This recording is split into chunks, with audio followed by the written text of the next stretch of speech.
Breaking news असां share कंदासीं जाम शोरे मां। सिंध यूनिवर्सिटी जे शागिर्दियाणियुनि जे एहतजाज रंग लातो, प्रोवोस्ट उहिदे तां फारिग। सभई शागिर्दियाणियूं ऐं शागिर्दनि पारां प्रोवोस्ट नाहिद आराई ख़िलाफ़ गेट आॾो धरणो हयो वियो। रजिस्ट्रार डॉक्टर मुश्ताक जारिको शागिर्दियाणियुनि सां ॻाल्हियूं कयूं। Registrar doctor Mushtaq Jariko provost Nahid आराई खे उहिदे तां हटाए छॾियो आहे। नोटिफिकेशन बि जारी कयो वियो आहे। हॉस्टल प्रोवोस्ट नाहिद आराई खे उहिदे तां हटायो वियो, जंहिंखां पोइ शागिर्दनि ऐं शागिर्दियाणियुनि एहतजाज ख़तमु करे छॾियो आहे।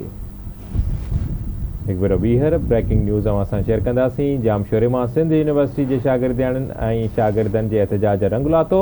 हॉस्टल प्रोवोस्ट नाहिद आराई खे उहिदे तां हटायो वियो। तफ़सील मालूम कंदासीं जाम शोरे मां अली मुराद चांडियो खां। जी अली मुराद, छा तफ़सील आहिनि?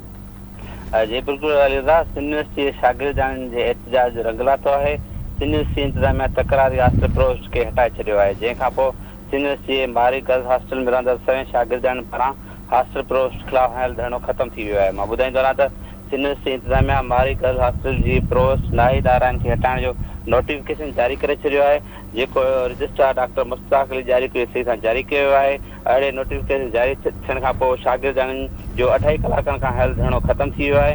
ऐं इन मौक़े ते शागिर्दनि जो चवणो त Sindh university vice chancellor doctor Khalil Rahman Kumbhati hostel provost Nahid आराई खे हटाए छॾियो आहे।